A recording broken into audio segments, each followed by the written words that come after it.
चलिए जी, नमस्कार सभी को।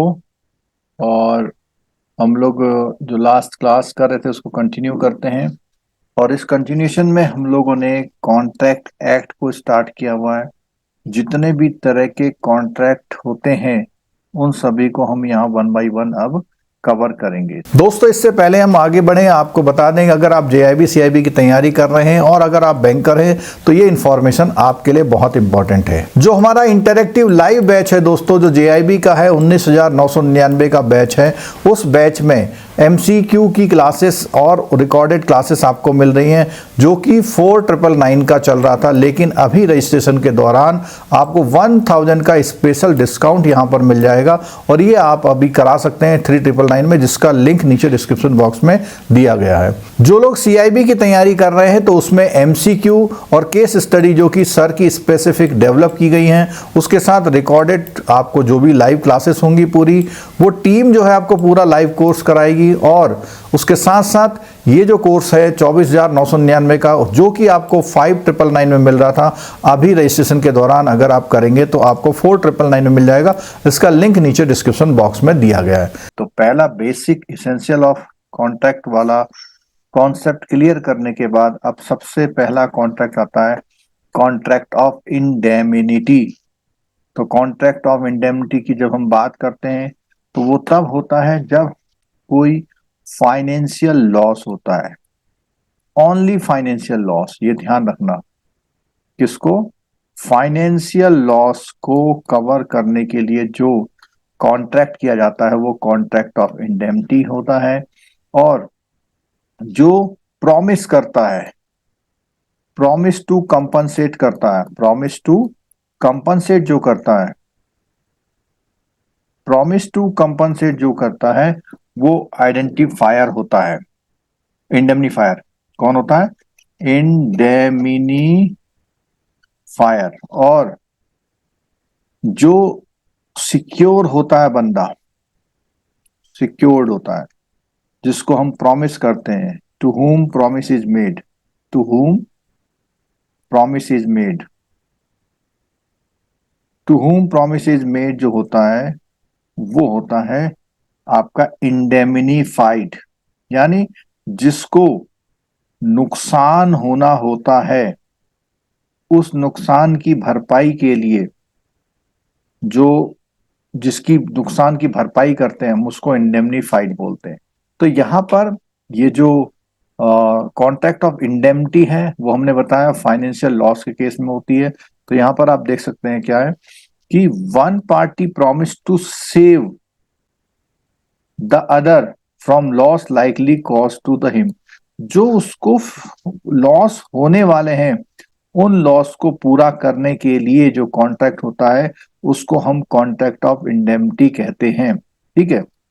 अब वो क्या हुआ कि जो लॉस है या तो जो प्रॉमिस कर रहा है उसी वजह से हो या किसी और की वजह से, किसी भी वजह से अगर लॉस हो रहा है तो वो इसमें कवर होता है। और जो प्रॉमिसर है उसको हम बोलते हैं इंडेमनीफायर, यानी जो गारंटी कर रहा है, जो प्रॉमिस कर रहा है। तो हमने लिखा हुआ प्रॉमिस टू कंपनसेट, तो प्रॉमिस टू कंपनसेट को इंडेमनीफायर बोलते हैं। और जिसको हम लोग कहते हैं कि भाई तू चिंता मत कर, तेरा काम हम करेंगे, वो इंडेमनीफाइड होता है। ठीक है।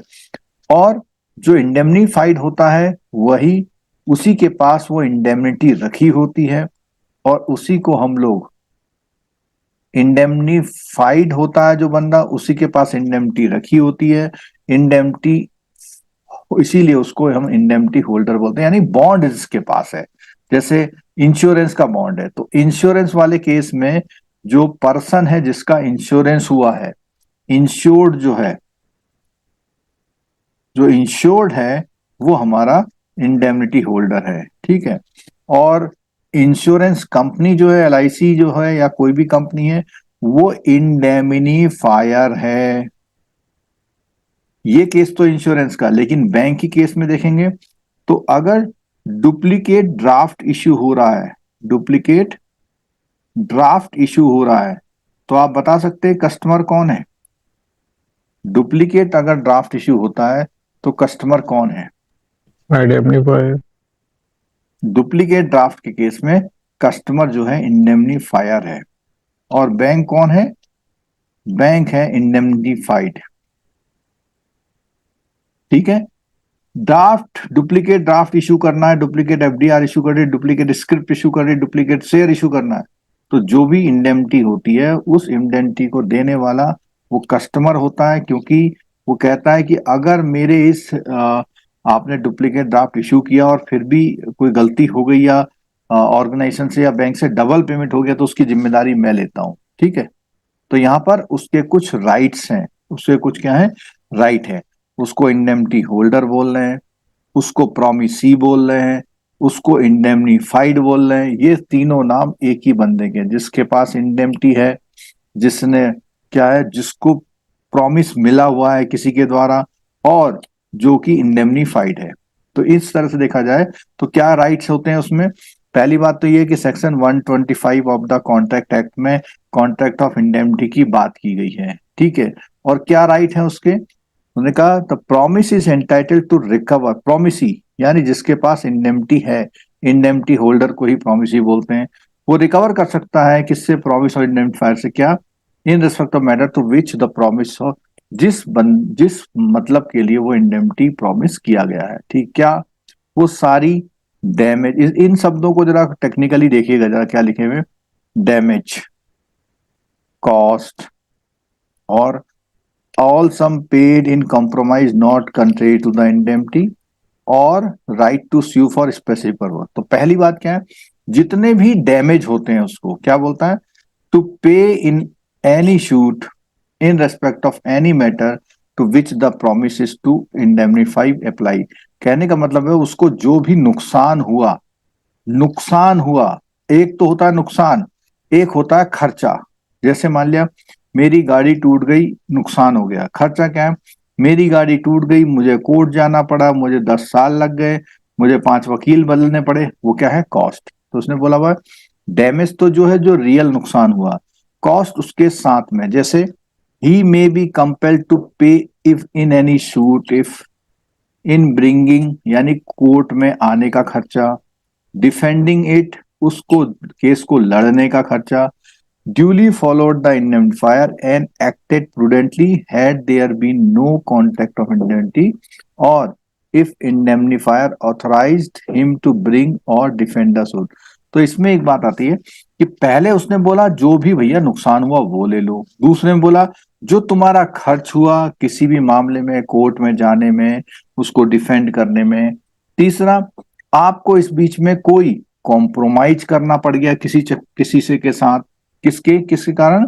जो कि इंडेमनिटी में मना ना हो, not contrary to the indemnity, यानी वो इंडेमनिटी के विरुद्ध ना हो और आपको कोई कॉम्प्रोमाइज करना पड़ा मान लिया, तो कॉम्प्रोमाइज का पैसा भी मिलेगा और आपको कोर्ट जाने का अधिकार मिलता है। The indemnity holder is entitled to sue for specific performance if he has incurred absolute liability and the contract covers such liability। यानी कोई लाइबिलिटी, एब्सोल्यूट लाइबिलिटी इनकर्ड हो गई है और वो जो उसमें कॉन्ट्रैक्ट है उसमें वो कवर की गई है, तो वो उस लाइबिलिटी को रिकवर करने के लिए कोर्ट में जा सकता है। अब जैसे एक केस है, यहाँ पे क्या बोला इसने, इस केस में क्या बोला हुआ है? ए ने सी के साथ कॉन्ट्रैक्ट किया और बोला कि बी जो है सी पर केस नहीं करेगा। किसने? 1 लाख रुपए लिए होंगे, विच सी ओज टू बी, सी ने बी से ले रखे हैं। ठीक है। इफ बी शूट, अब बी ने फिर भी जो है उसके ऊपर केस कर दिया, any consequences of suit will be born by the ए, क्योंकि उसने कहा भैया तुम पर केस किया है, मैंने जिम्मेदारी ली थी, वो तुम पर केस नहीं करेगा, तो सारे केस का जो भी खर्चा होगा वो मैं दूंगा। Contract act specific provide that such a contract can be entered into, these are known as, और ऐसे कॉन्ट्रैक्ट को हम लोग इंडेमनिटी बोलते हैं, इंडेमनिटी के कॉन्ट्रैक्ट बोलते हैं। ये all insurance contract are example of contract of indemnity होता है। ठीक है। Under a fire insurance policy taken by a shopkeeper for it to go down, तो कोई भी तरह का इंश्योरेंस है वो सब इसमें आता है। इम्प्लाइड इंडेमनिटी, अब इम्प्लाइड इंडेमनिटी का कॉन्सेप्ट समझिए कि भैया आप मकान बना रहे हैं, अपना अपना मकान बना रहे हैं यहाँ पर, और यहाँ पर एक पहले से मकान बना हुआ है, आप मकान बना रहे थे, यहाँ नींव खोदते समय उसका मकान गिर पड़ा। अब जब उसका मकान गिर गया तो कोर्ट में चला गया, कोर्ट में कहा भाई साहब इसकी वजह से मेरा मकान गिर गया। तो आपने कोई इंडेमनिटी तो दी नहीं थी उसको, लेकिन फिर भी वो कोर्ट चलाया और कोर्ट ने उसकी बात सुन भी ली। क्यों? क्योंकि उस कंडीशन में इम्प्लाइड है, यानी ये लिखने की जरूरत नहीं है कि हम पड़ोसी के साथ एक समझौता करें कि भाई जब तुम मकान बनाओगे तो मेरा मकान गिरेगा तो मैं 10 लाख रुपए दूंगा लूंगा, ये सब चीज लिखित जरूरी नहीं है, ये इम्प्लाइड है। ठीक है, यानी आपको आमतौर पर आप सड़क में जा रहे हैं, सड़क में जाते जाते आपकी गाड़ी से किसी को चोट लग जाए और उसने आपके बीच से कोई कॉन्ट्रैक्ट नहीं किया फिर भी आपको देना पड़ रहा, तो इम्प्लाइड इंडेमनिटी में क्या बोलता है, उसने कहा मे बी एक्सप्रेस और implied depending upon the circumstances. कहां पे बोला हुआ है? सेक्शन 124 में बोला हुआ है। क्या बोलता हुआ है कि Indian contract act does not seem to cover the case of employ. तो वो कहता है कि जो हमने ऊपर 125 का ये एक्ट पढ़ा है इंडेमनिटी में, यहाँ पर 124 में जो एक्ट है हमारा इंडेमनिटी का, वो ये कहता है कि नॉर्मली जो एक्सप्रेस इंडेमनिटी हैं उनको तो मैं कवर करता हूं, लेकिन जो बाकी इंडेमनिटी हैं उसमें मुझे कुछ भी कहने की जरूरत नहीं, वो ऑटोमेटिकली नेचुरल जस्टिस में कवर होती है, यानी मेरे को लिखने की जरूरत इसमें नहीं है। क्या? An act is done by a one person at the instance of another and such an act is not in itself manifestly tortious to the knowledge of the person doing. मतलब जो बंदा कोई काम कर रहा है तो उसकी जानकारी में खुद होना चाहिए कि भैया मैं जो ये काम कर रहा हूं ये काम सही है या गलत है। ठीक है, and such act turns to be injurious to the right, मतलब वो कोई भी एक काम करे जिससे दूसरे को कोई नुकसान हो जाए, the person doing is entitled to an indemnity from his who requested to should be done. तो क्या मतलब है? ये कहता है कि भैया जो भी कोई काम कर रहा है उसे खुद सोचना है कि इस काम से किसी को नुकसान तो नहीं हो रहा है, और अगर किसी को नुकसान हो रहा है तो वो उसको भरना पड़ेगा। क्या है? Broker in position of the government promissory note endorse to bank in the fourth, मतलब उसने क्या करा कि फोर्थ सिग्नेचर से बैंक से उसको पेमेंट ले लिया, बैंक एक्टिंग गुड फेथ में काम कर रहा था, और got a renewed promissory note from the public debt office, तो उसे जो है पब्लिक डेट ऑफिस से रिन्यूड ऑफ मिला। मीनवाइल और बीच में ट्रू ओनर आ गया यहाँ पे। ठीक है, तो उसने क्या करा कि चाहे बैंक ने क्या करा, कोई प्रॉमिस किया था या नहीं किया था, लेकिन अगर उसने उस बंदे ने कोई फोर्स से कोई काम कर लिया, उसका कोई कॉन्ट्रैक्ट नहीं था, उसने कोई गलती करी, फ्रॉड करा, तो वो एक तरह से उस क्षतिपूर्ति का जिम्मेदार है। इसी को हम लोग बोल रहे हैं क्या? इम्प्लाइड इंडेमनिटी बोलते हैं। ठीक है, अगला आता है इनफोर्सेबिलिटी ऑफ कॉन्ट्रैक्ट ऑफ इंडेमनिटी, मतलब जो कॉन्ट्रैक्ट ऑफ इंडेमनिटी है उसको हम लोग कहाँ कानून में ले जा सकते हैं या नहीं ले जा सकते। तो इनफोर्सेबिलिटी का मतलब कानून के सामने उसको एम्पावर कराना, उसको एग्जीक्यूट करवाना। ठीक है, does not specify the actual time of commencement of the liability of debt. वो कहता है कि जो इंडेमनीफायर है, ठीक है, जिसने प्रॉमिस किया हुआ, उसकी लाइबिलिटी का एक्चुअल टाइम कभी भी स्पेसिफाई नहीं किया गया है। Therefore the judgment have been varied, और इसीलिए हाई कोर्ट के जो है अपनी अपनी ओपिनियन के अकॉर्डिंग जजमेंट अलग अलग हैं। That indemnifier is not liable till the actual loss has been incurred by the indemnity holder, and other insisting the indemnity holder can compel the indemnifier to make the good for them। यानी नुकसान उसका हो गया, लेकिन उसे क्या करना पड़ेगा? क्या उसे उसको बताना पड़ेगा कि भाई ये नुकसान हो गया, अब बताओ। इसीलिए जब इंश्योरेंस में नुकसान होता है तो आपको क्लेम करना पड़ता है। इंश्योरेंस में जब नुकसान होता है तो आपको क्या करना पड़ता है? क्लेम। तो वो कहता है कि जब उसे बताएगा तभी से उसकी क्या होगी? लायबिलिटी शुरू होगी और उसे उसे डिस्चार्ज करना होगा। ठीक है, बात समझ में आ गई? यानी कमेंसमेंट कब होगा? जब उसकी जानकारी में लाना पड़ेगा ना, पहले उसकी जानकारी में लाओगे तभी वो उसकी डेट शुरू होगी। तो बोलता है क्या? Indemnifier is not liable till actual loss has been incurred. पहली बात है लॉस होना चाहिए by the indemnity holder and other insisting that the indemnity holder can compel the indemnifier to may, तो उसको कंपेल करेगा इंडेमनिफायर को कि भैया ये चीज आपको देनी है, ठीक है, एक्चुअली इट्स चार्ज। और आगे बोलता है the latter opinion is now more or less followed in most of the cases. ये जो ऊपर एग्जांपल दिया वो बहुत से केसेस में होता है, क्या है, if the indemnified had incurred A liability, that liability is absolute, he is enter. तो यानी कि पहली बात तो एक लायबिलिटी होनी चाहिए, वो लायबिलिटी एब्सोल्यूट होनी चाहिए, तो उस कंडीशन में entitle to call upon the indemnifier to save him और दैट लाइक। तो वो क्या करें, जब उसे लायबिलिटी हो गई है तो उसको जाके बताएगा और कहेगा भैया मेरा पेमेंट कर दो। Specified time of notice, notice क्या, कौन सा टाइम माना जाएगा, where notice has not been given to the indemnifier as per the terms of the indemnity. क्या बोलता है, where notice has to be given to the indemnifier, तो क्या बोलता है, उसको नोटिस देना है, indemnity holder has to abide it, उसे मानना है उसे, to be entitle to claim. What constitute notice depend, तो उसने कहा है कि कैसी कंडीशन में what constitutes notice depends upon the circumstances of the case, अलग अलग केसेस में डिपेंड करता है क्या।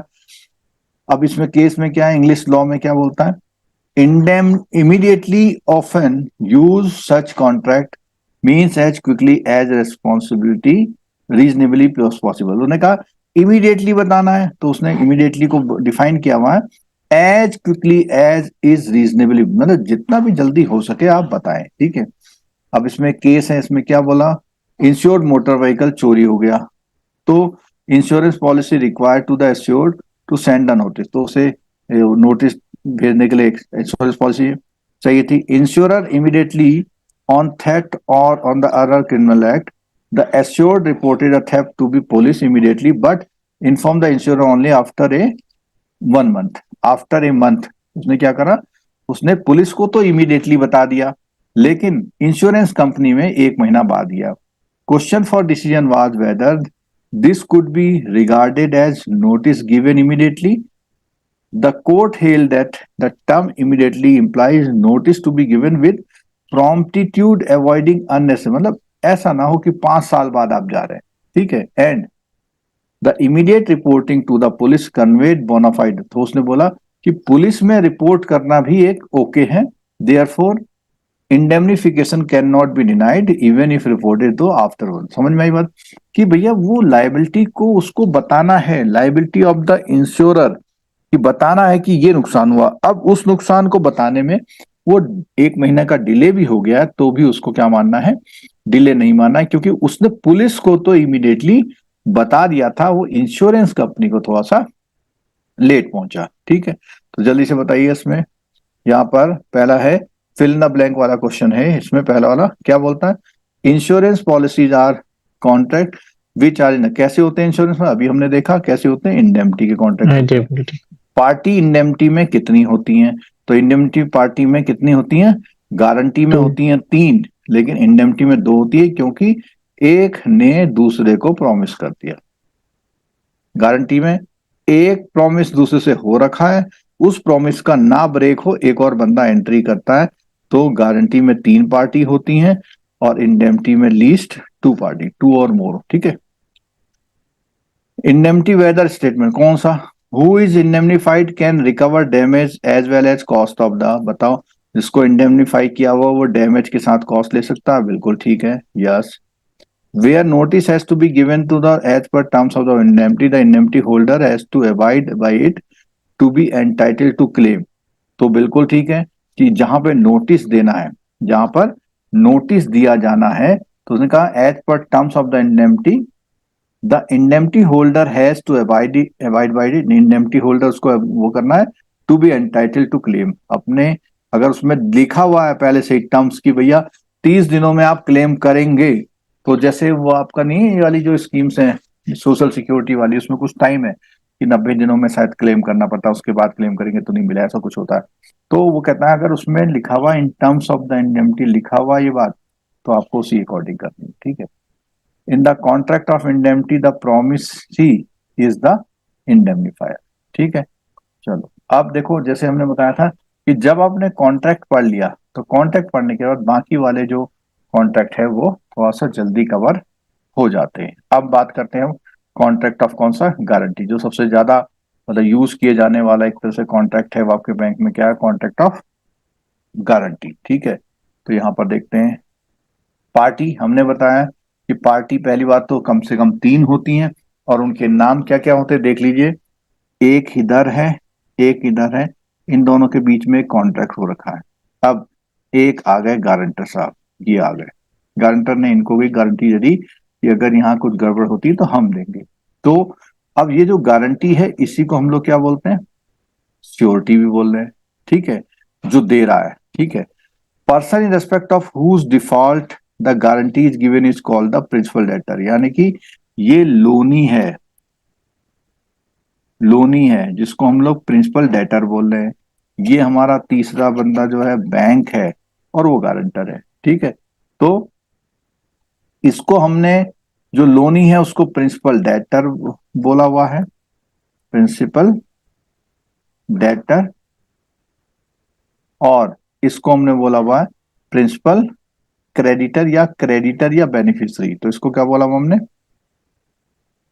क्रेडिटर लोन देने वाला या बेनिफिशियरी बोला हुआ है। ठीक है, तो इसमें क्या क्वेश्चन देखो, ये wants to take a loan, कितना, ये सिंपल गारंटर का, इसको मैं बिल्कुल नहीं पढ़ रहा हूं क्योंकि आपको पता है कि लोन देने समय में कौन क्या है कौन क्या, लोन वाली गारंटी की बात आती है। ठीक है, और जो गारंटर होता है उसको हम लोग श्योरिटी बोल रहे हैं। ठीक है, essence of the guarantee is the guarantor agree to discharge his liability this in the happening, अगर वैसा हो जाए उस इवेंट के होने पर वो अपनी गारंटी की लाइबिलिटी लेता है।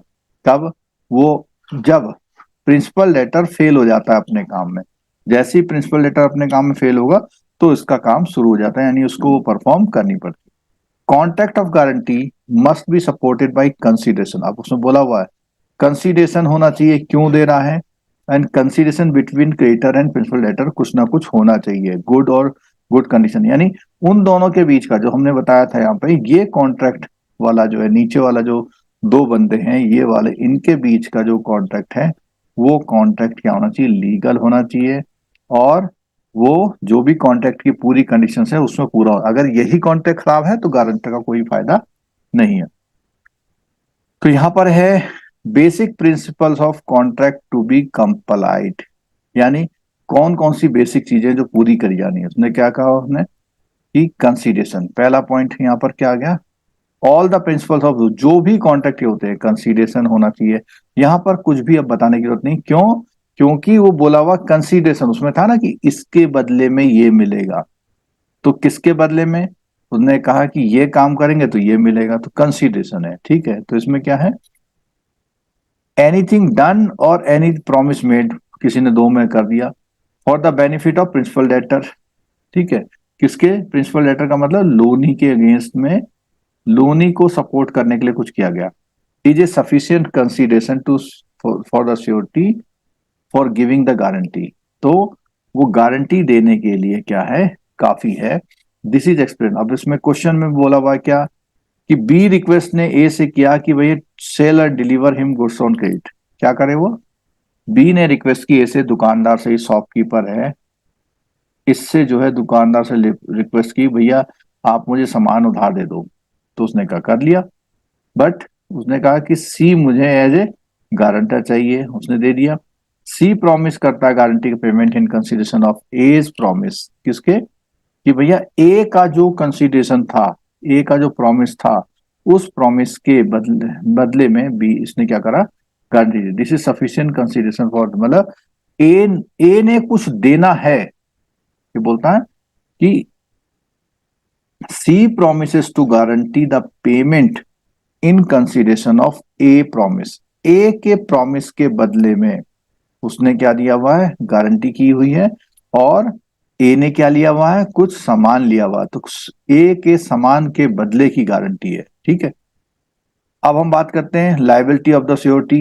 पहली बात तो इसमें एक वर्ड आता है इज को एक्सटेंसिव, को एक्सटेंसिव का मतलब है कि ये मत कहे कि भैया पहले बोरोवर देगा, अगर बोरोवर और गारंटर किसी भी लोन में है तो इनकी जो गारंटर, बोरोवर और गारंटर अगर किसी भी लोन में है तो इनकी जो श्योरिटी है कि लाइबिलिटी जो है को एक्सटेंसिव है, यानी वेरी फर्स्ट डे से दोनों लोग उस बात के लिए जिम्मेदार होते हैं।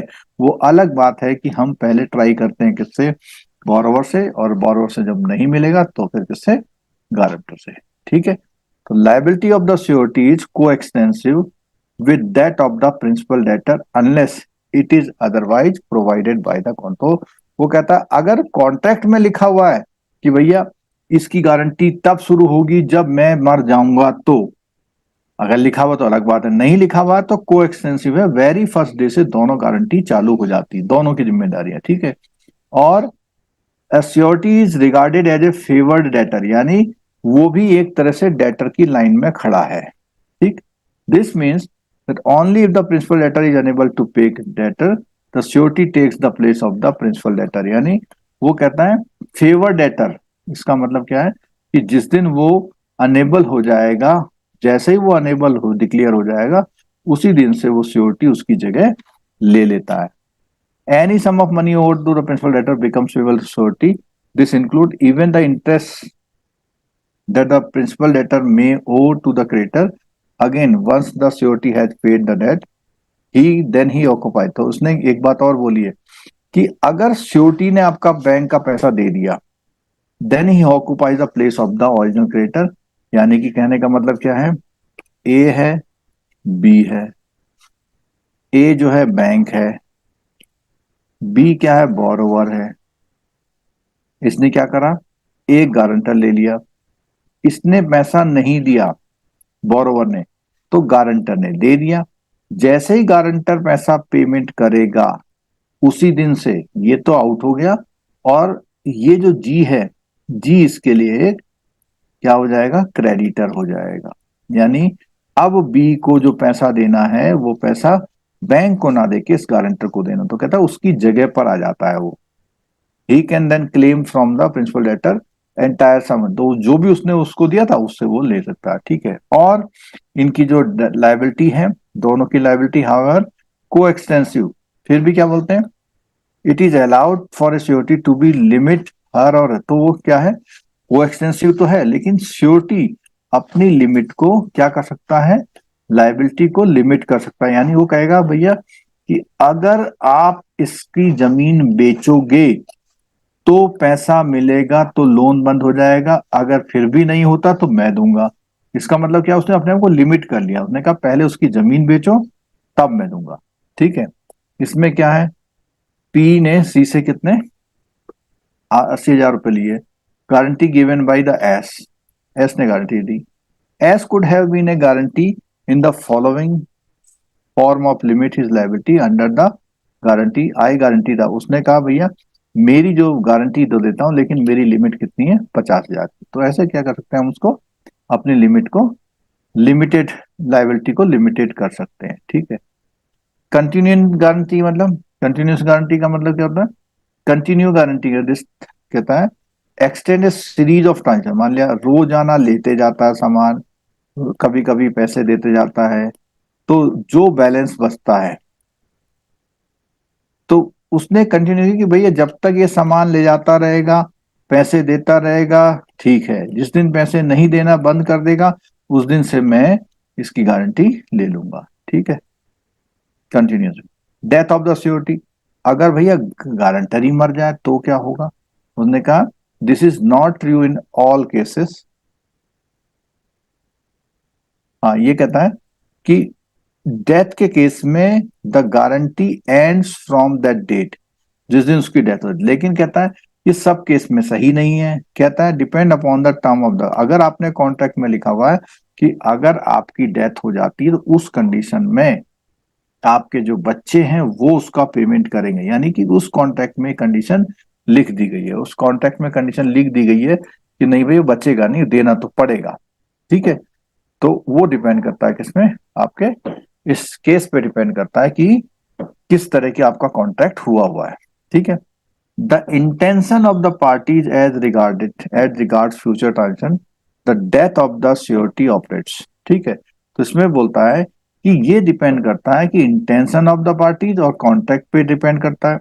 और otherwise operates the absence of any contract convey as the revocation of continuing guarantee so far as the future transaction are concerned। तो कहता है उसके बाद के जो भी फ्यूचर के ट्रांजेक्शन होंगे तो वहां पे तो बिल्कुल रिवोकेशन हो जाता है उसका, लेकिन जितना वो जिंदे रहते में उसने दिया था गारंटी, वो गारंटी रहती है, तो वो गारंटी उसके लीगल हायर तक जा सकती है अगर कॉन्ट्रैक्ट में ऐसा नहीं लिखा हुआ तो।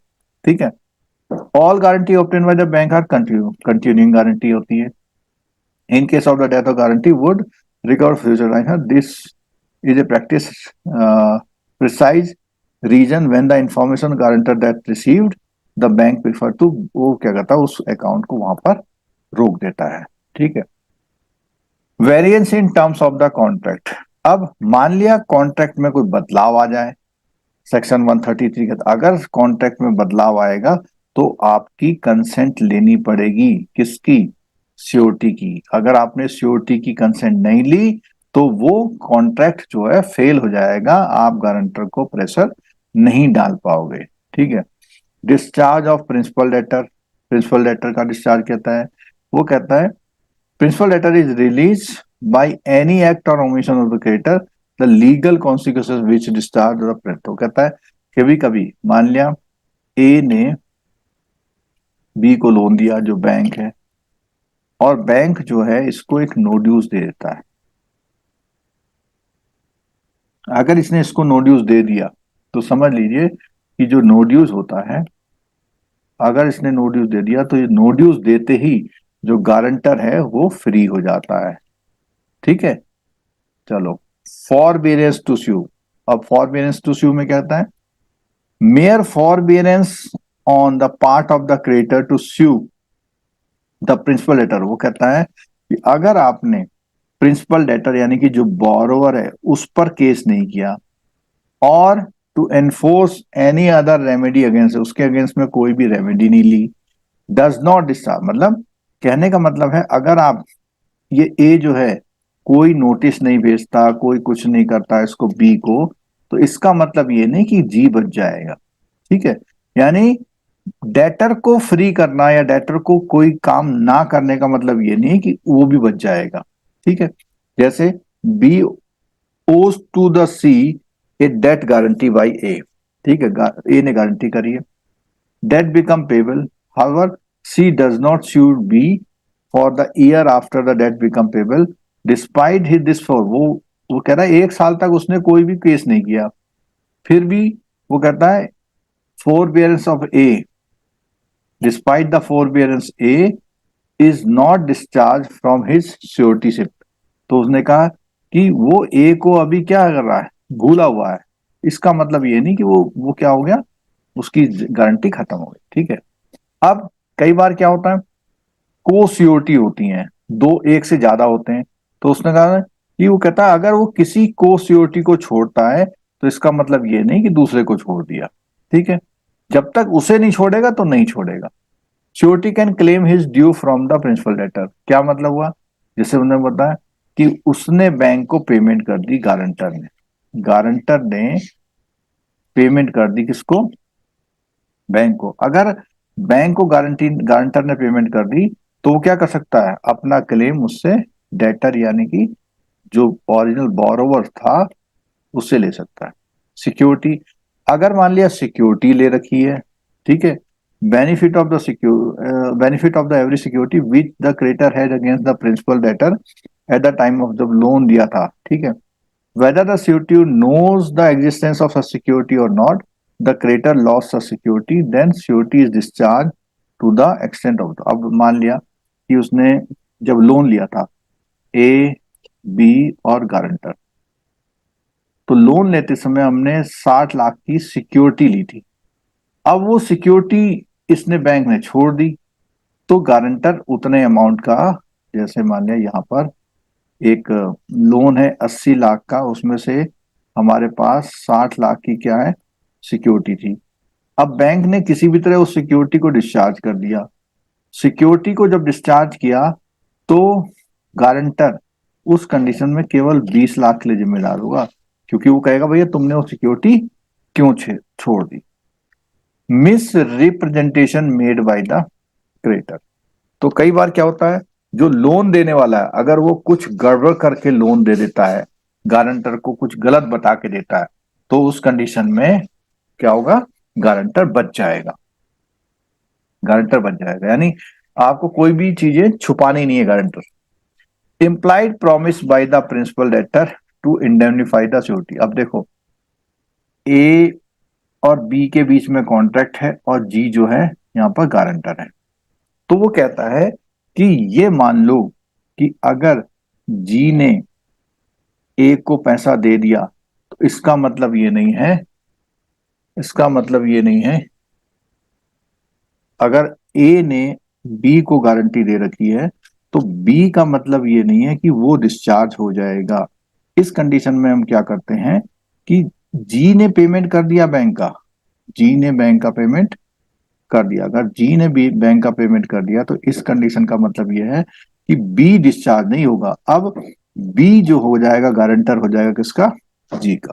ठीक है, नेक्स्ट केस आता है हमारा co-sureties for the same debt, यानी एक लोन लिया हुआ बैंक से किसी ने और उसके श्योरिटी दो हैं, श्योरिटी नंबर 1, श्योरिटी नंबर 2। इस केस में क्या होगा, टू और more person are co-sureties for the same debt और ड्यूटी। किसी एक कर्जे को दो लोगों ने दिया हुआ, चाहे वो जॉइंटली मिलके दे रहे हैं चाहे वो सेवरली मिलके दे रहे हैं, and whether under the same or different contract, and whether with or without the knowledge of the each other the co-sureties. तो कई बार क्या होता है कि ऐसा हो सकता है कि दो गारंटर श्योरिटी 1 और श्योरिटी 2 मिलके दे रहे गारंटी, या श्योरिटी 1 अलग से गारंटी दे रहा, श्योरिटी 2 अलग से गारंटी दे रहा, और दोनों को आपस में पता नहीं, यानी बैंक ने किसी दो लोगों से एक लोन की गारंटी ले ली अलग अलग।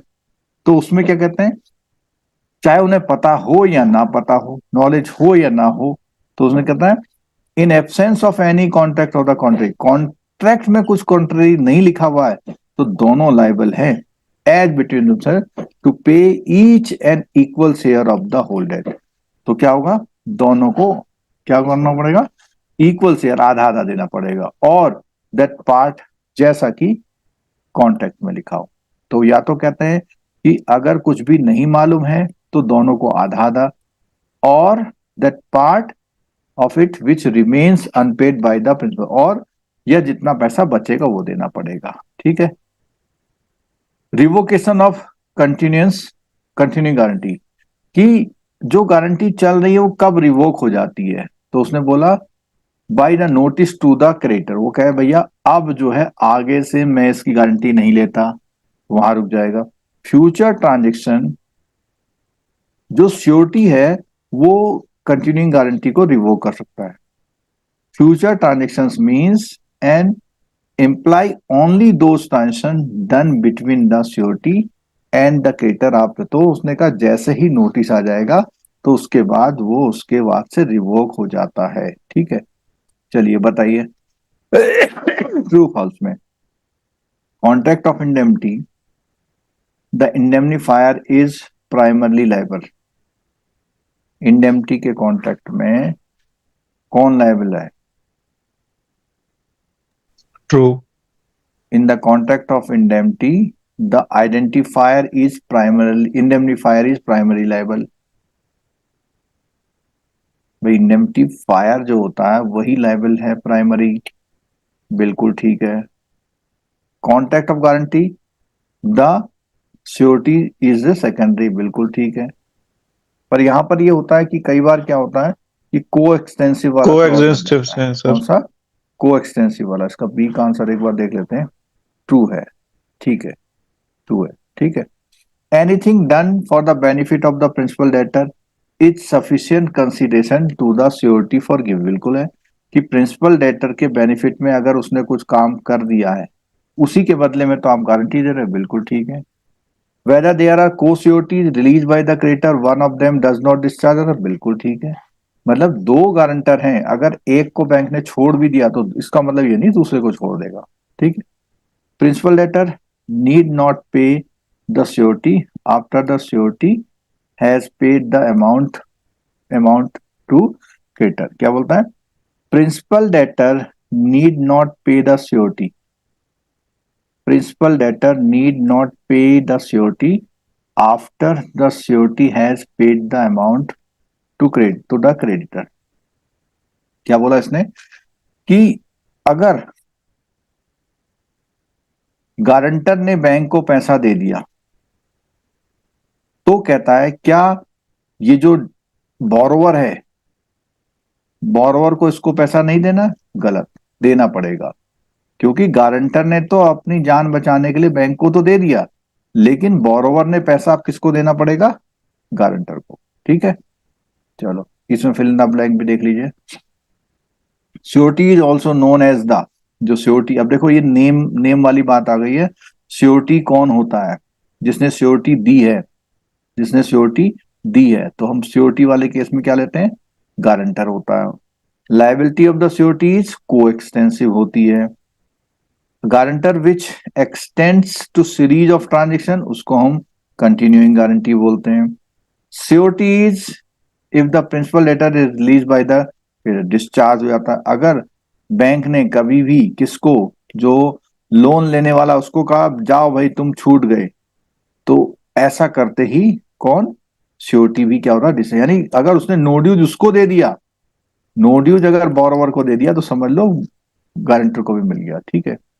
ई misrepresentation, guarantee obtain by the misrepresentation is invalid, यानी आपको गारंटी, अगर कोई चीज छुपा करके आपने गारंटी ले ली किसी की, तो वो गलत हो जाएगा। ठीक है, चलो अब आया contract of bailment. Contract of bailment से मतलब ये है, जब कोई सामान गिरवी रखा जाता है, बेलमेंट के किसी पर्पज के लिए रखा जाता है, प्लेज के लिए रखा जाता है, तो वो जो कॉन्ट्रैक्ट है वो कैसे काम करता है। ठीक है, तो इसमें देखिए, तो ये कहाँ है बेलमेंट का? सेक्शन 148 से लेकर के 170 में बेलमेंट के बारे में बात की गई है। तो वही कॉन्ट्रैक्ट एक्ट है, कॉन्ट्रैक्ट एक्ट में ये बात यहां पर की गई है। बेलमेंट का मतलब क्या है? उन्होंने कहा फ्रेंच वर्ड है बेलियर। ठीक है, उसका मतलब क्या? डिलीवर करना है, यानी कि कभी भी आप अपनी कोई गुड्स, मूवेबल जो प्रॉपर्टी होती है, वो किसी के कब्जे में हैंडिंग ओवर करते हैं, ठीक है, तो उसको बेलमेंट बोलते हैं किसी पर्पज के लिए। ठीक है, सेक्शन 148 में डिफाइन किया हुआ है। क्या डिफाइन किया हुआ है? बेलमेंट क्या होती है, बेलर कौन होता है, बेली कौन होता है। तो हमने आपको कई बार बताया हुआ है कि जितने डबल ई वाले होते हैं वो कौन होते हैं? बैंक होता है, एक केस को छोड़ के। कौन से केस को छोड़ के? लॉकर को केस को छोड़ के। ठीक है, ठीक है। और बेलर कौन होता है? Who deliver goods, who deliver, जिसने सामान दिया हुआ है। ठीक है, या हम उसको क्या बोलते हैं? Owner, owner of goods, owner of goods, या who deliver the good to the bank, तो वो बेलर है। और इस प्रोसेस को बेलमेंट बोलते हैं। ठीक है, तो उसने बोला हुआ है बेलमेंट क्या है?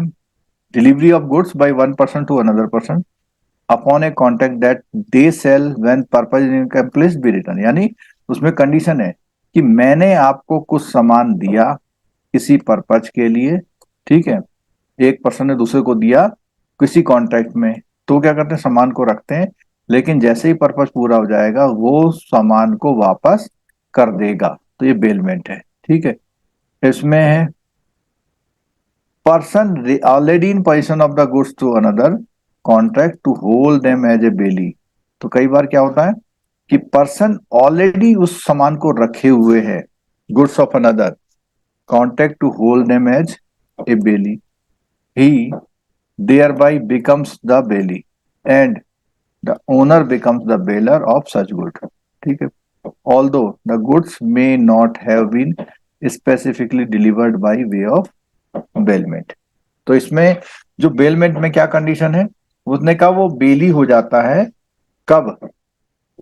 गुड्स में नॉट हैव बीन स्पेसिफिकली, कई बार क्या होता है कि कोई सामान, उसको एक बार दोबारा देखिए यहाँ पे, पर्सन ने पहले से वो सामान अपने पोजीशन में रखा हुआ है, ठीक है, to hold them as a contract to hold them as a bailey, he thereby becomes the bailey and the owner becomes the bailor of such। जिसका सामान है वो बेलर, जिसने सामान रखा वो बेली। Although the goods may not have been specifically delivered by way of, यानी वो प्रॉपर बेलमेंट से नहीं रखे गए, उसके पास पहले से थे सामान, सामान पहले से था और कुछ लेनदारी देनदारी बन गई, तो वो एक तरह से बेली की तरह काम करता है bank. Thus the contract bailment will specify the time which the goods will remain the person taking them. Also the person who gives the goods can direct the other either to return now। तो उसमें वो कहता है कि भैया मैं इस सामान को वापस कर दूंगा आफ्टर द रिक्वेस्टेड टाइम, इतने समय के बाद, direct to them dispose of the goods पर। और अगर मैं नहीं करता हूं तो क्या करता है, आप इसको क्या पर्टिकुलर मैनर में क्या करना है, सामान को डिस्पोज ऑफ कर देना। द ऑब्लिगेशन ऑफ बेली, यानी बैंक के ऑब्लिगेशन क्या है, इज कॉन्टेक्चुअल ऑब्लिगेशन है and arises only when the contract of bailment if minor's property is deposited with a in personal court order by be the minor guardian, it can not be said the case of bailment as the does not. तो उसने कहा अगर किसी minor की property को उसके guardian ने क्या कर दिया, वहां बेलमेंट कर दिया, वो कहता है ये वाला बेलमेंट नहीं माना जाएगा। क्यों? क्योंकि as there does not exist a contractual relationship. क्यों? क्योंकि माइनर वाली जैसे ही बात आती है तो माइनर के साथ कॉन्ट्रैक्ट जो है, कॉन्ट्रैक्ट नहीं माना जाता। तो कॉन्ट्रैक्ट नहीं है तो बेलमेंट भी नहीं हो सकती। There is distinction between bailment and deposit, दोनों फर्क है। यहां भी समान आ रहा है, यहां भी समान आ रहा है। फर्क क्या है कि अगर पैसा जमा किया गया है बैंक में क्रिएट करने के लिए अकाउंट में, डज नॉट, तो पैसा जमा होना बेलमेंट नहीं है। In order to concept bailment क्या होना चाहिए, डिलीवरी ऑफ गुड्स होने चाहिए and there must be a contract to return the spare, और उसमें एक कॉन्ट्रैक्ट भी होना चाहिए कि भैया सामान रखो और मुझे उतने समय बाद वापस करना जब मैं ऐसा कर दूंगा। Essence of bailment is position, ये बिल्कुल ठीक है कि सामान का बेलमेंट तभी माना जाएगा जब क्या होगा, पोजीशन होगा। द बेली मस्ट रिटर्न, और उसे जब वो डिमांड ऑन ड्यू डेट होगी तो उसे वापस करना है। Sometime there may be bailment even without the formal contract, कोई कॉन्ट्रैक्ट नहीं फिर भी बेलमेंट है। जैसे a person finds goods belonging to another, तो उसकी कुछ सामान उसको मिल गया। A relationship of bailer and bailee is immediately created without there being any formal agreement. क्या है, बिना किसी फॉर्मल एग्रीमेंट के बिना है ये हो जाता है। कभी कभी क्या है, बिना फॉर्मल एग्रीमेंट के भी क्या हो जाता है, कोई सामान अगर कहीं छूट गया तो भी बेलमेंट का काम, बेलमेंट का एग्रीमेंट हो जाता है। ठीक है, अब बेलमेंट के इसेंशियल क्या है, बेलमेंट क्यों जरूरी है, क्योंकि जब भी हम किसी का कस्टमर का सामान रखते हैं ना गारंटी के फॉर्म में या किसमें, तो वहां पर क्या है, बेलमेंट की बात होती है। ठीक है, क्या इसेंशियल है कि बेलमेंट होना चाहिए, उनके बीच में कॉन्ट्रैक्ट हो, सामान की डिलीवरी हो और उस डिलीवरी का वो पोजीशन ले, उसका एक पर्पज होना चाहिए और समय पर टाइम पर जो काम हो जाए तो उसका सामान वापस करना है। नो ट्रांसफर ऑफ ओनरशिप, सामान तो वो रखता है लेकिन मालिक वही बनाता है जिसका सामान होता है। तो ये बेसिक इसके फीचर हैं बेलमेंट के। ठीक है, bailer bound to disclose the bailee, अब कई बार क्या होता है, जो कस्टमर है, जो जिसका सामान है, उसको वो बातें बेली को बतानी पड़ती हैं जिससे कि वो सामान को रखने में कोई दिक्कत नहीं हो। क्या बोलता है, जिन बातों से वो पहले से,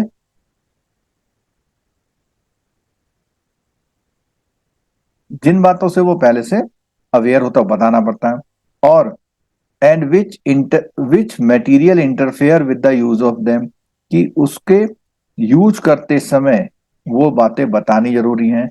और एक्सपोज द बेली तो एक्सेप्ट, और कोई एक्स्ट्रा ऑर्डिनरी रिस्क है, जैसे उसने बोला कि इसे 5 दिन 5 घंटे धूप में रखोगे तो फट जाएगी, ऐसा कोई चीज, तो ये चीजों से बतानी पड़ती है। ठीक है, और बैंक यानी बेली को उन सामानों को ऐसे टेक केयर करना पड़ता है जैसे उसकी खुद की होती है, फॉर हिज ओन गुड। मतलब लापरवाही नहीं करेगा, पता लगा सामान लेके वहां कोने में डाल दिया, सड़ गया हो सामान, ठीक है, धूप ज्यादा आ गई कुछ, तो उसे ध्यान रखना पड़ेगा, ठीक है। Effect of mixing of goods. अब मान लिया कि एक बैंक ने 10 लोगों का सामान रख लिया और उसको मिला दिया।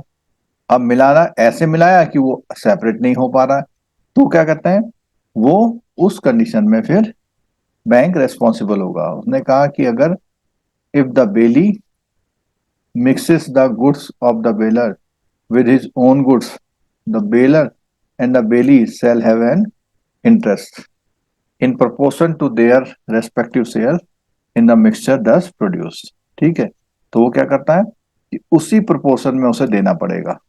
If the bailee without consent of the bailer mix करता है तो वो क्या करता है, the property of the goods remain with the parties respectively, the bailee is bound to bear expenses. तो उसे सेपरेट कराने का खर्चा उसे वो करना पड़ेगा। अगर मिला करके रखा हुआ है और वो तैयार है, कोई दिक्कत नहीं भैया, मिला दिया तो आधा सामान मेरा आधा तुम्हारा। लेकिन अगर वो तैयार नहीं है तो उसे पूरा अलग करने का खर्चा देना पड़ेगा।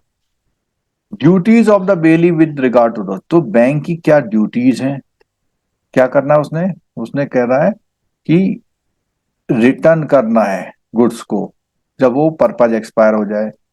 Belly is responsible baler for any loss, destruction, deterioration, अगर कोई ऐसी चीज हो रही है तो उसको करे।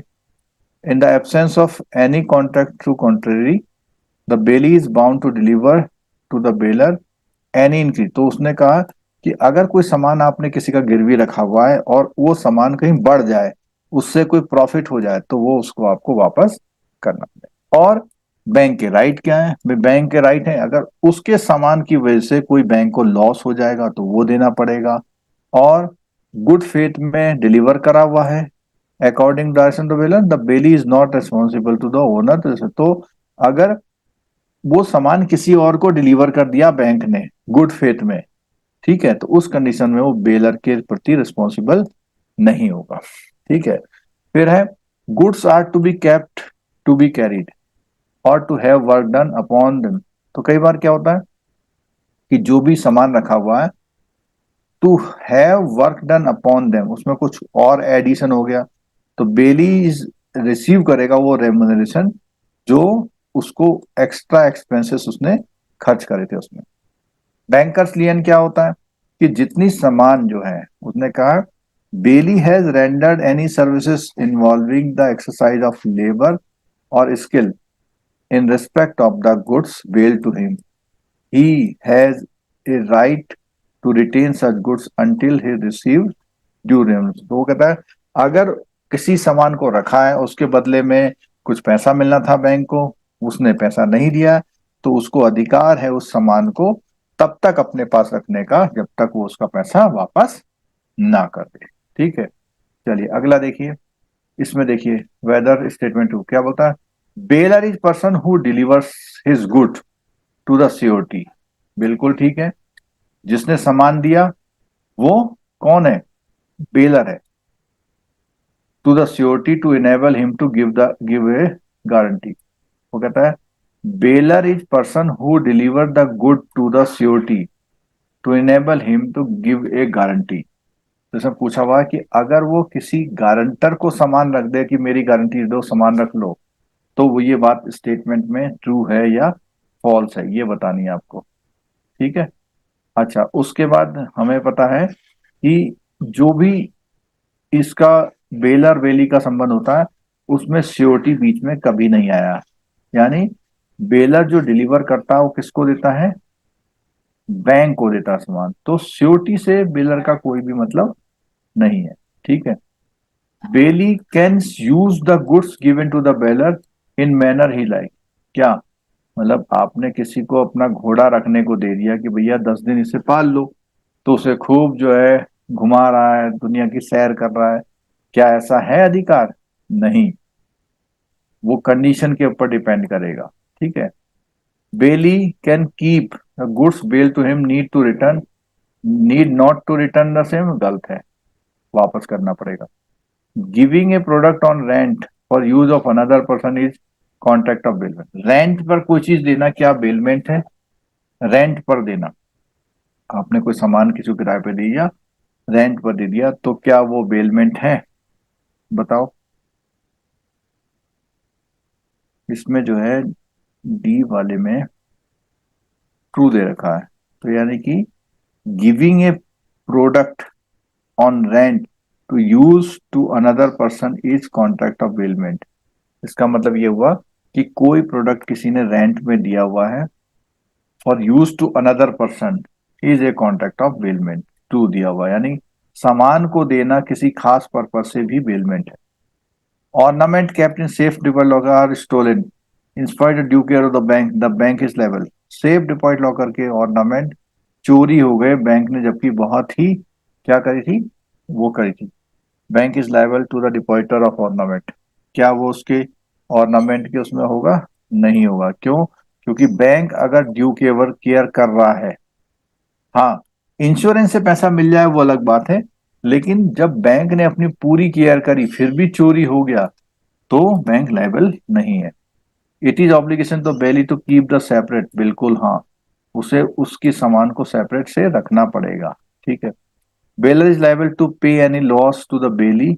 अगर उसके सामान से उसको कोई बैंक को लॉस हो गया तो उसे देना पड़ेगा, बिल्कुल हाँ, क्योंकि उसने क्या है, डज नॉट डिस्क्लोज, उसने कोई चीज छुपा ली थी तो बिल्कुल देना पड़ेगा।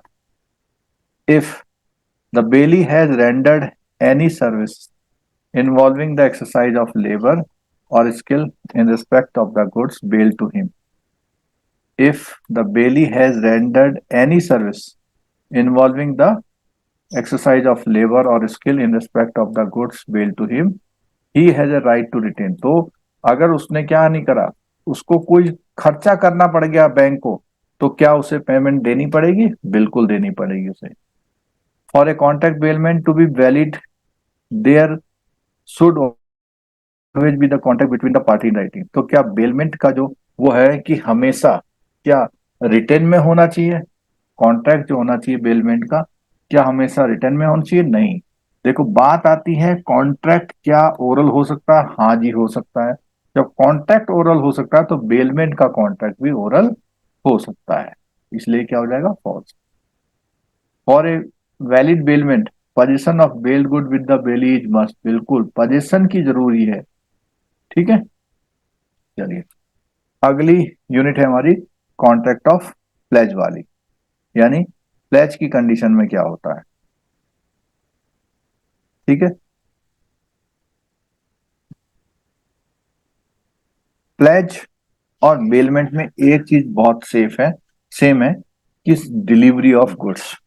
ठीक है। प्लेज में भी क्या होता है, सामान को, उन्होंने कहा द बेलमेंट ऑफ गुड्स। तो बेलमेंट ऑफ गुड्स किसी भी सामान को देना एज सिक्योरिटी, वहां पर उसने जो सामान दिया था वो एज सिक्योरिटी ना दे करके उसको रखने वखने के लिए दिया, किराए पे दिया, सब कुछ करने के लिए दिया। लेकिन यहां पर गुड्स का बेलमेंट किस पर्पज से हो रहा है? सिक्योरिटी पर्पज से, तो उसको हम क्या बोलते हैं, प्लेज बोलते हैं 172 सेक्शन के अकॉर्डिंग। अब प्लेज में क्या जरूरी है, वैलिड प्लेज कब माना जाएगा? तो उसने कहा क्या है, एक आइडेंटिफाइड सामान का होना चाहिए। चेटल माने वस्तु, सामान, जिस सामान को बैंक को दिया जा रहा है वो आइडेंटिफाइड होनी चाहिए। दूसरा, एक्चुअल डिलीवरी ऑफ पोजीशन होना चाहिए। ठीक है। तीसरा, essential of integrated valid, valid pledge कब होगी? उसने कहा property pledge should be actually, और अब यहाँ पे देखो दो शब्द लिखे हुए, इसको समझ लीजिएगा, एक्चुअली और कंस्ट्रक्टिवली डिलीवर्ड। यानी एक्चुअली में भैया पूरा सामान आपने दे दिया, ठीक हो गया। कंस्ट्रक्टिव में क्या, सामान तो नहीं दिया लेकिन एक गोदाम में रखा, उसकी क्या दे दिया आपने, चाबी दे दी। या जिस गोदाम में रखा हुआ था उस गोदाम की क्या दे दी आपने, वेयर हाउस की रिसीट दे दी। क्यों? चाबी है तो सामान निकालोगे, रिसीट है तो सामान निकालोगे। तो या तो गुड्स दे दिया बैंक बैंक को, या गुड्स नहीं दिया तो की या रिसीट दे दी। ठीक है।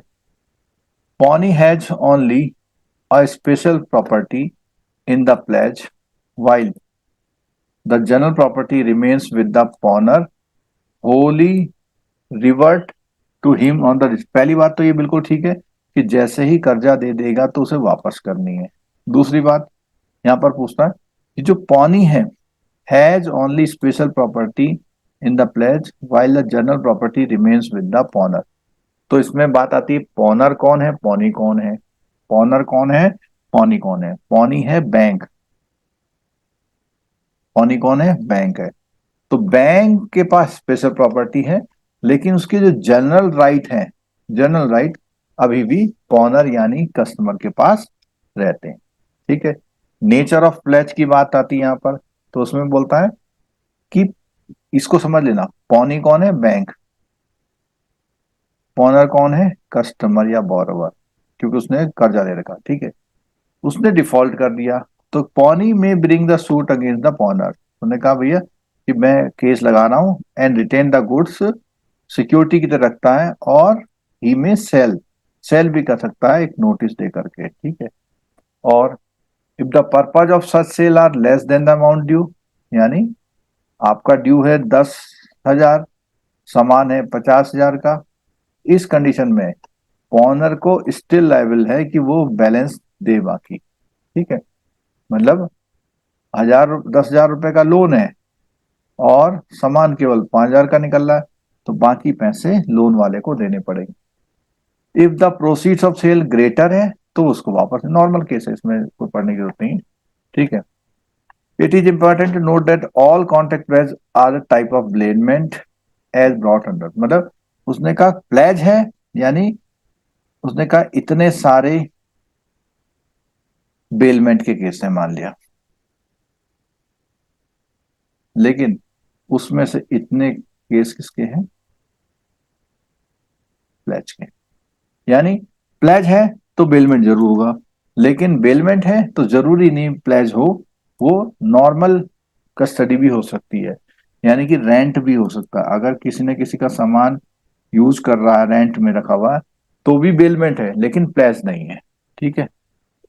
Pawnee can retain the goods, अगर वो उसका पैसा इंटरेस्ट नहीं देता है तो उसको रिटेन कर सकता है। Pawnee is entitled to receive the pawner extraordinary, अगर जो बैंक है वो एक्स्ट्रा ऑर्डिनरी एक्सपेंसेस ले सकता है अगर उसे उस सामान को प्रिजर्व करने के लिए जरूरत पड़ती है।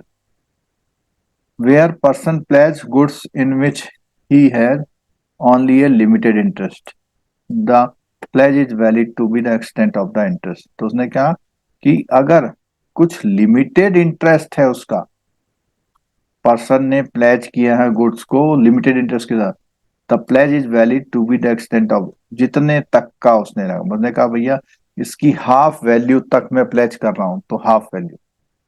Third person wrongfully deprives, deprives the belly, यानी बैंक को, बेली कौन है, बैंक को, अगर तीसरा आदमी आके दखलंदाजी करता है कि भैया उसका सामान को यूज करने का, और उसको does them any injury, the bailee is entitled to use such remedies to owner might have, यानी अगर कोई तीसरा आदमी चोरने आ गया उस सामान को, तो बैंक चाहे तो उस पे उसको बचाव के लिए अपना चौकीदार रख सकता है, पुलिस पे वो रिपोर्ट कर सकता है।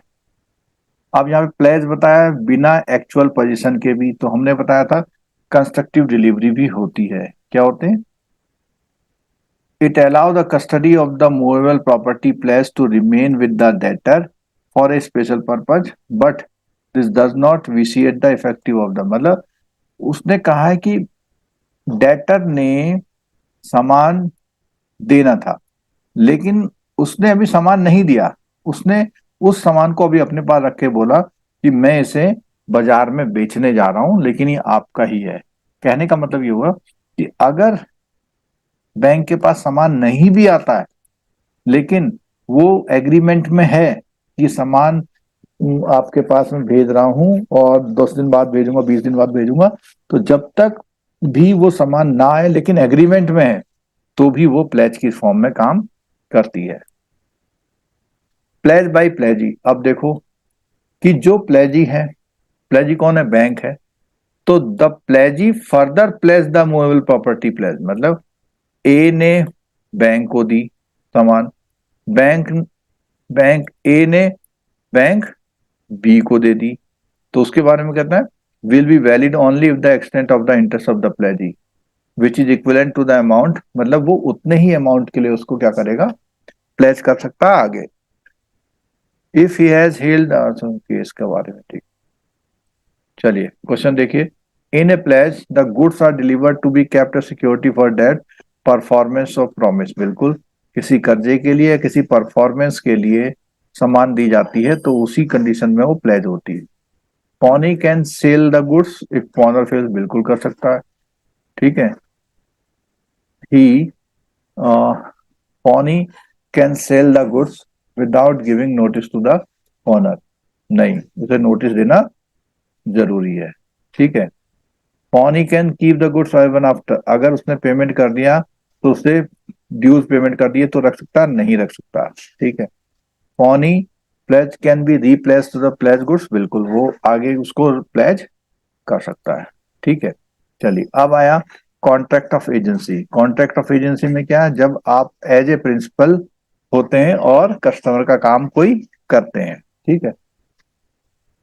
तो इसमें क्या है, दोनों का रिलेशन एजेंट प्रिंसिपल है, सेक्शन 81 82 में ये बात डिफाइन की गई है, ठीक है। प्रिंसिपल कौन है, जिसके लिए काम किया जा रहा है, और जो कर रहा है वो agent, person employed to do any act, ठीक है। तो इसमें क्या आता है इसेंशियल करेक्टरिस्टिक, देखो पहली बात तो ये सारी बात वही है, क्या होना चाहिए, जो कॉन्ट्रैक्ट कर रहा है कॉम्पिटेंट होना चाहिए, और दोनों, कौन, प्रिंसिपल भी और एजेंट भी, दोनों जो आपस में कॉन्ट्रैक्ट कर रहे हैं वो कॉम्पिटेंट टू कॉन्ट्रैक्ट होने चाहिए। रूल्स ऑफ एजेंसी में क्या कहता है, उसने कहा है कि first rule of agency that what ever a person can do personally can do be achieved through an agent, यानी जो वो खुद कर सकता है वही काम वो दूसरे से भी कर, यानी जिस सामान के साथ जो जो करने का अधिकार उसको खुद है वो वही अधिकार अपने एजेंट को भी दे सकता है, ठीक है। Subject to the certain exception such as when the act to perform in personal, अब जैसे शादी है, हमने कहा ए और बी की शादी होनी है, तो ऐसा नहीं हो सकता ए जो है सी को कहे भाई जाओ तुम मेरे हिस्से की जाओ शादी कर लो, नहीं कर सकता, ठीक है। सेकंड रूल क्या है, यानी कहने का मतलब वो किसी को, जो भी दो लोग काम कर सकते हैं, लेकिन अगर वो पर्सनल लेवल का है जिसमें व्यक्तिगत वो आ गया तो वो दूसरे को हैंड ओवर नहीं कर। सेकंड रूल क्या कहता है कि does not act through another does it himself, this means the act of an agent subject to certain condition are act of the principal. तो ये कहता है कि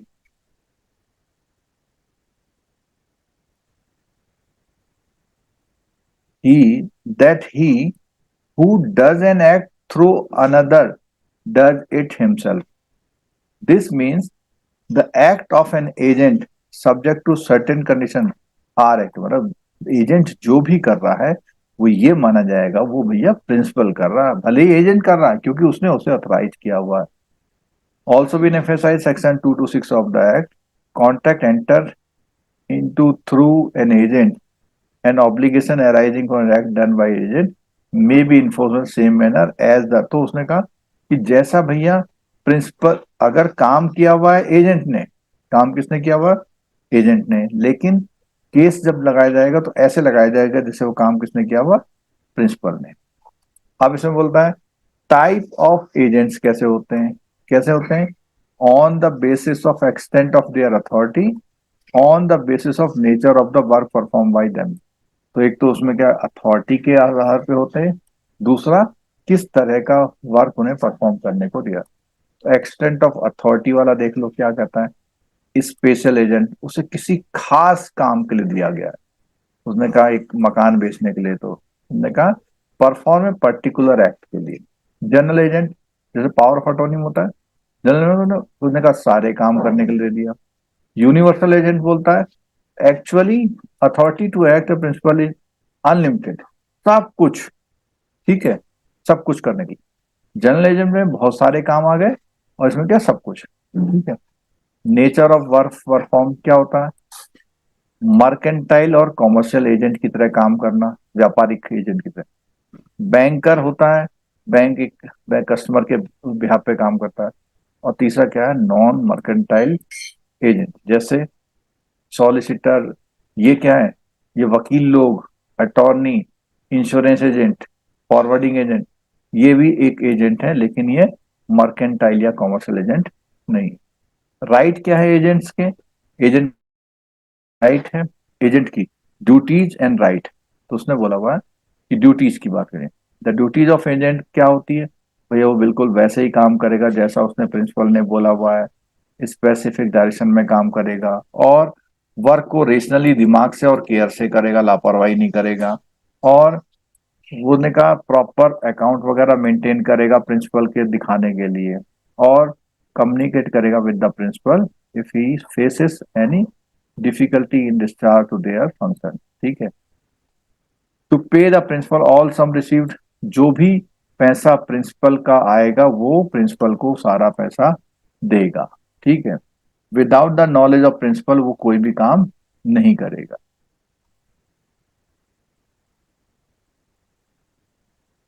राइट्स की बात आती है, क्या राइट होते हैं कि भैया अगर एजेंट का किराया नहीं दोगे तो वो क्या करेगा, जो पैसा उसका रिसीव करता है प्रिंसिपल उसमें से अपना पैसा काट सकता है, और इस काम के लिए उसका वो क्या कर सकता है, जब तक वो उसका पेमेंट नहीं आ रहा है तब तक वो उस सामान को अपने पास कस्टडी में रख सकता है। In absence of the contract contrary the agent में रिटेन गुड्स, वो रिटेन भी कर सकता है पेपर्स को अगर वो उसका पैसा नहीं दे रहा है। ठीक है।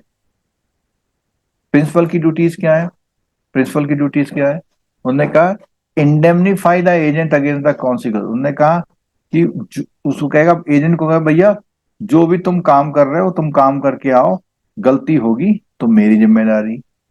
Indemnify the agent against the consequence all act good faith, तो एजेंट जो भी गुड फेथ में काम करता है उस पर रिस्पॉन्सिबिलिटी होगी। To indemnify agent for any injury cause the principal name, तो उसने कहा कि प्रिंसिपल ने कोई नेग्लेक्ट किया कोई भी काम, तो उसने कहा इंडेमनीफाई करना किसको, एजेंट को, कि भैया कि तुम्हें जो कोई नुकसान दुर्घटना हो जाए तुम्हारे साथ तो मैं उसके लिए जिम्मेदार हूँ। सेक्शन 222, 223, 225। राइट्स क्या है किसके, प्रिंसिपल के। राइट्स क्या है, क्या राइट्स है, उन्होंने कहा है कि जो भी ड्यूटी करता है agent which was already discussed are the right to principal such the right to recover damage, अगर उसने कोई नेग्लेक्ट करा एजेंट ने तो उसकी सारी रिकवरी वो प्रिंसिपल उससे कर सकता है। ठीक है। क्या क्वेश्चन है देखो, which one of all essential valid contract, agency के लिए क्या जरूरी है,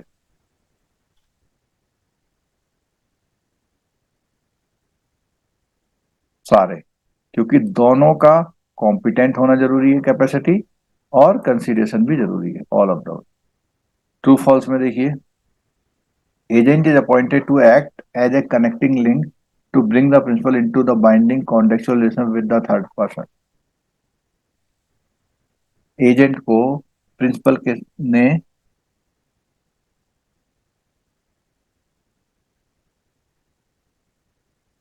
सेकंड का आंसर है इसका A, true. Agent is appointed to act and connecting link or bring the principal into the binding contractual relation with the third person, true. Under the contract act the principal letter is a minor, could be minor, क्या हो सकता है contract में, नहीं हो सकता minor. ठीक है। An agent could be a minor as in the provision of the Indian contract act, नहीं हो सकता। By the implication the work done by agent equivalent work done by the principal, हाँ बिल्कुल, जो भी वो काम करता है वो बिल्कुल प्रिंसिपल के बराबर करता है। ठीक है। फिर है in the absence of contract और कंट्रेरी द एजेंट में रिटेन गुड्स, बिल्कुल, अगर उसका कोई पेमेंट रह गया, अमाउंट ड्यू रह गया है तो उस कंडीशन में वो रखता है। ठीक है। चलो, तो ये हमने कॉन्ट्रैक्ट वाले ये चैप्टर करें, तो आप लोग जो है जो पुराना रिवीजन है सरफेसी का, खासकर से जो छोटे छोटे एक्ट हमने कराए थे उनका थोड़ा रिवीजन देख लो, उसके पॉइंट देख लो, क्योंकि ये पॉइंट जो बैंक में एडवांसेस वगैरह में काम करते हैं उन्हें काफी चीज पता तो रहती है, लेकिन प्रॉपर आपको ये करना है। ठीक है। चलो, आज क्लास हम फिर यहीं पे करते हैं, और आप लोग जैसा भी हो कोशिश करिए रिवाइज करने की। ठीक। Okay, thank you so much. Paper देख के आइए, बढ़िया। Okay, thank you sir.